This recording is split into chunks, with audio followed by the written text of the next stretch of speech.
Hermanos y hermanas, los saludo en el amor en Cristo, deseando que el Señor los bendiga en sus hogares y en sus trabajos. Les habla el hermano Humberto Fernández, director del programa El Sembrador. Hermanos y hermanas, en esta Semana Santa tan atípica hoy, porque todos nos encontramos, en la mayoría de la humanidad, nos encontramos en una cuarentena, en nuestros hogares, ante una pandemia del coronavirus. Seguramente en este periodo de Semana Santa todos estamos meditando y muchos de los que creemos estamos levantando oración al Señor para que el Señor escuche el clamor de su pueblo y ponga su mano de sanidad. Hoy, hermanos, vamos a ver las 7 palabras del Señor. Este sermón pretende brevemente recordar cómo fueron las 7 palabras del Señor. Pero antes recordemos que durante toda su pasión el Señor Jesucristo casi habló muy poco. Mientras el pueblo lo insultaba, lo azotaban, ante Herodes no habló, tuvo silencio. Solo habló muy poco ante Pilatos, pero nunca se defendió. Y mientras iba cargando la cruz camino al Gólgota, tampoco nuestro Señor Jesucristo habló. Guardó un silencio, pero sí cuando estuvo en la cruz habló. La cruz ya en sí misma es la palabra de Dios. La cruz es la mayor expresión del amor de Dios a la humanidad, porque de tal manera amó Dios al mundo que ha dado a su Hijo unigénito para que todo aquel que en él crea no se pierda y tenga vida eterna. Juan 3:16. Es pues la mayor revelación de Dios que se hace hombre para comunicarse con la humanidad. Su mayor revelación es entregar a su Hijo en la cruz. Cuando está en la cruz el Señor, ante los gritos, los insultos, ¿no?, de todos aquellos que lo odiaban, solo tuvo una palabra: Padre, perdónalos porque no saben lo que hacen. Lucas 23:34. Cuán ciertas ahora son estas palabras del Señor. Perdónalos porque no saben lo que hacen. La humanidad hoy en día no sabe lo que hace. Esta humanidad ha confiado plenamente en la ciencia, ha perdido valores y cuando viene una pandemia recién se acuerda del Señor. Aún los que creemos, recién nos acordamos del Señor. El Señor no ha dado en la cruz ningún insulto, ni tampoco ninguna amenaza, ni tampoco promesas de castigos, ni tampoco promesas de venganza. Solo pide perdón por aquellos que son sus enemigos. Porque Él nos ha enseñado en su ministerio no solo el amor al prójimo, sino el amor al enemigo. Porque Él siempre nos está diciendo: ¿de qué vale, no?, que ames tú al que te ama? Tú tienes que amar a tu enemigo. Es una exigencia muy grande del Señor, de pedirnos no solo amor a los que nos aman, sino amar al enemigo, ¿no? La segunda palabra. Cuando el Señor está crucificado con los 2 ladrones, llamado el uno el malo y el buen ladrón, mal llamado buen ladrón porque el robar siempre es malo, ¿no? Y estos 2 ladrones están discutiendo mientras que el malo le está reclamando al Señor, le dice: si tú eres verdaderamente Dios, baja de esa cruz. Y entonces el bueno les recrimina y le dice: nosotros somos culpables, mas este es un justo. Y entonces, dirigiéndose el buen ladrón a nuestro Señor Jesucristo, le dice: Jesús, acuérdate de mí cuando llegues a tu reino. Y nuestro Señor responde: te aseguro que hoy estarás conmigo en el paraíso. Lucas 23, 39, 43. Acuérdate de mí. ¿Cuántos de los que son pecadores hoy en día dirán: acuérdate de mí, Señor, acuérdate de mí? Porque el Señor, con estas palabras de que Hoy estarás conmigo en el paraíso. Nos está diciendo que hasta el último momento de nuestras vidas podemos arrepentirnos y obtener el perdón. Pero nosotros no nos arrepentimos. Es más, decimos, te perdono, pero nunca voy a olvidar lo que me has hecho. Hay siempre un sentimiento de venganza. Pero ¿cuántos también estarán pidiendo lo mismo, justicia? Hoy hay muchos en las cárceles que son inocentes, porque la justicia de los hombres los ha condenado. Y tal vez ni siquiera han podido defenderse, porque hay muchos en la cárcel que no han podido tener un abogado, no han podido tener una defensa y han sido condenados. Los más humildes, no siendo pecadores, de seguro que ellos están clamando, Señor, acuérdate de mí, como muchos, ¿no? De otros pecadores que piensan que no pueden salir de la oscuridad de su pecado, del vicio de su pecado. A ellos les decimos, con la luz de Cristo, aún puedes clamar y salir de tu pecado. Tercera palabra. Viendo a su madre y al apóstol amado, María y Juan. El Señor, dirigiéndose a su madre, le dice, mujer, ese es tu hijo. Y dirigiéndose a su discípulo, esa es tu madre. Ahí tienes a tu hijo, ahí tienes a tu madre. Juan 19:25. Aún está pensando en su familia, en su madre, nuestro Señor. Y está encomendando a ese apóstol a su madre. Ese amor fraterno que nace entre distintas personas de distintas familias y aún en las propias que acogen a otro ser con el mayor amor. Hoy hay muchos, pero muchos hermanos que están cuidando hijos ajenos y aún también propios.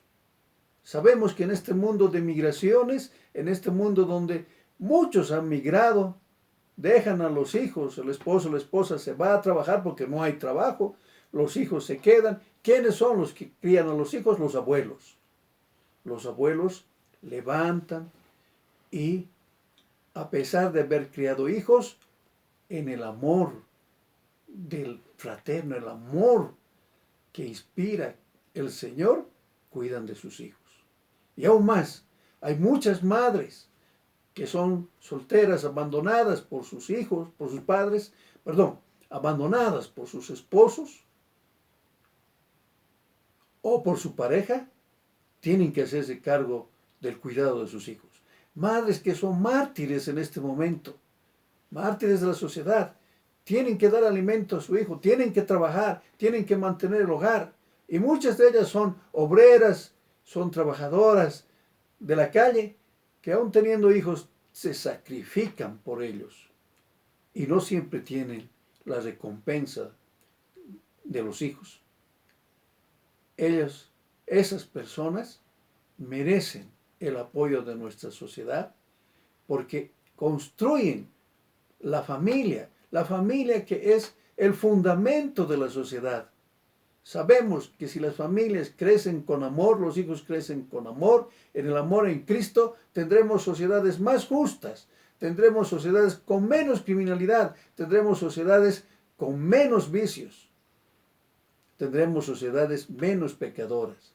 Pero la sociedad, el Estado, abandona a la familia, abandona a esas personas y aún más aquellos estados que aún siendo poderosos no apoyan la crianza de hijos y se quejan de que no hay hijos originarios de esos países. Es una incoherencia. Y entonces obligan a la juventud a criar solamente animales y a no querer tener hijos. Y entonces tenemos una generación que no quiere asumir responsabilidades. Cuarta palabra. Eloí, Eloí, lama sabachthani. Dios mío, ¿por qué me has abandonado? Marcos 15, 33, 34. Dios mío, ¿por qué me has abandonado? Un grito de reclamo, un grito de dolor, un grito de angustia, un grito que no se entiende. Porque el padre que había dicho que era su hijo amado, cuando fue bautizado por Juan el Bautista, hoy lo abandona para que se cumpla el plan de Dios. Para que esa revelación de Dios sea más patente, para que el amor de Dios a la humanidad se muestre, que entregó a su Hijo para la salvación del mundo, que entregó su Hijo para que nosotros, ¿no?, seamos salvos de nuestros pecados y podamos ganar el reino de Dios.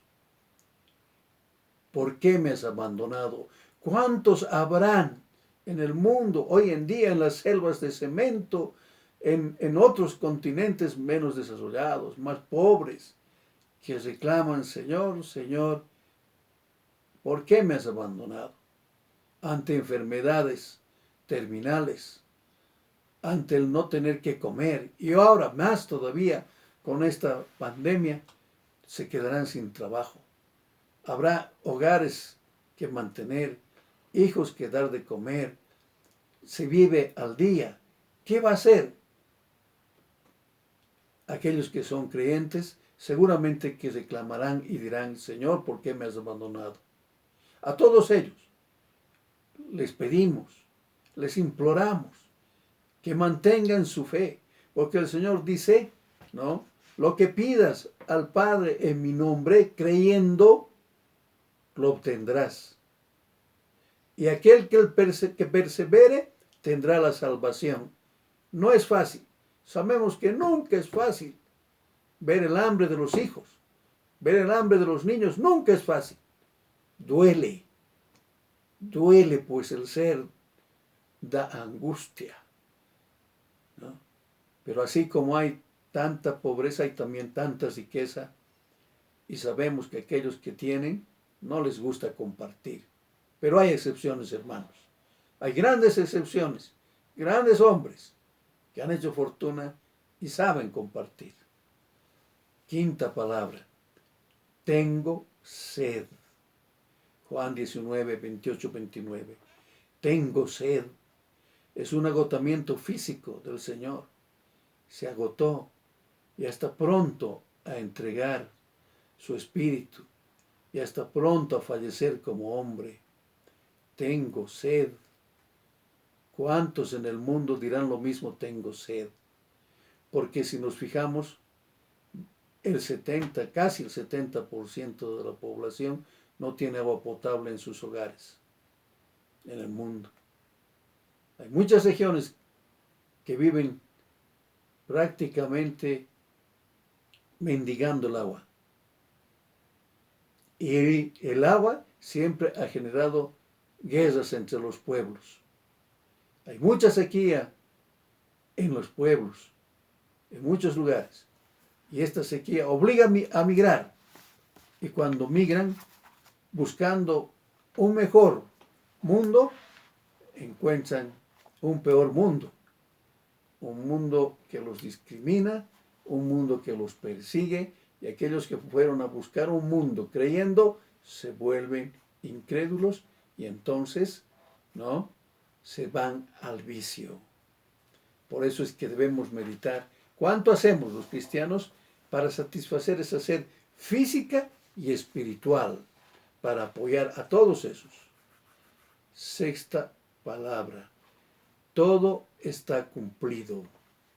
Juan 19, 29, 30. Todo está cumplido. El Señor, inclinando su cabeza, dice: todo está cumplido. Está entregando su espíritu. Está falleciendo. Y es cierto, con su muerte se cumplió el plan de Dios. Se cumplió aquella voluntad del Señor de entregar a su Hijo para la salvación del mundo. aquella voluntad del Señor que en el profundo amor a la humanidad entrega a su Hijo para la salvación del mundo y para que termine la ley antigua y para que todos, no solamente ya el pueblo judío, sino todos los que crean en Cristo, sean el pueblo de Dios. Ya no había necesidad de levantar ofrendas de animales. Se rasga el velo del templo, el velo que cubría el lugar más santísimo del templo, donde solo los sacerdotes podían entrar. Ya no existe más el lugar más santo, Santo Santorum. Ya no existe más, porque ahora todos podemos dirigirnos directamente al Señor. Ya no necesitamos de sacerdotes ni de lugares santos, santísimos, y basta que estemos reunidos dos o más en su nombre, podemos alabar al Señor y podemos ser iglesia. Y la pregunta es, ¿nosotros, los cristianos, cumplimos algún plan de Dios? En esta pandemia, ¿estamos cumpliendo algún plan de Dios? Se nos ha advertido las señales del fin, pero ¿qué ha hecho y qué hace el que cree, el cristiano? Ahora es cuando más el testimonio del cristiano debiera hacerse patente, patente de las iglesias, patente de los que creen, patente de los líderes, mostrando esa solidaridad, ese amor con el prójimo. Y mucho más cuando pase esta pandemia. Pero sabemos que así como hay cosas malas en esta pandemia, la mayoría, ahí también se mostró cosas muy buenas. La humanidad, la misericordia con el prójimo. Hemos visto actos de solidaridad entre los hombres, jóvenes que llevan las compras a los ancianos, vecinos que se ayudan entre ellos, que se conocen recién, ¿no? Actitudes de migrantes que encontraron un trabajo que dan la comida gratis, fruta gratis, distribuyen la comida gratis. ¿Vemos eso en las iglesias o en los estados? Esa es una cosa que debemos preguntarnos. Porque aquellos que predican la humildad, el amor al prójimo, debieran ser los más obligados de mostrar solidaridad, de mostrar testimonio. Séptima pregunta. Lanzando un grito, el Señor dice, Padre, en tus manos encomiendo mi espíritu. Lucas 23, 44 y 46. En tus manos encomiendo mi espíritu. Hay un espíritu en el hombre. Pueden negarlo todos los científicos, aquellos que no creen, aquellos que son ateos, que no hay un espíritu. Pero el Señor nos está diciendo que sí hay un espíritu. Y entonces en este momento se cumple la mejor revelación de Dios, ¿no? Porque va a venir la resurrección, ¿no? La resurrección, que es cuando nuestro Señor Jesucristo resucita, ¿no? Después de ser crucificado, como sabemos todos, porque el Señor ha vencido a la muerte y es dueño de la vida. Entonces, siendo Él el dueño de la vida y venciendo la muerte, es un Dios vivo. Y diremos como Pablo, ¿no? Diremos, ¿no? Vana sería nuestra fe si Cristo no hubiese resucitado. Tenemos un Cristo vivo, hermanos. Tenemos un Cristo que es un Dios vivo, por el cual nosotros que hemos ganado la salvación, o los que creyendo en Él, con su muerte, con su sangre derramada, ¿no? Debemos ser hombres libres que trabajemos para la honra y gloria de Dios. Hermanos y hermanas, en este tiempo tan particular de esta Semana Santa en nuestros hogares, les animo a levantar la oración, la alabanza al Señor y meditar de que el Señor, que Dios tuvo la mejor revelación en su Hijo, haciéndose hombre y entregando a su Hijo en la cruz para la salvación de nuestros pecados. Que el Señor los bendiga, hermanos. Amén.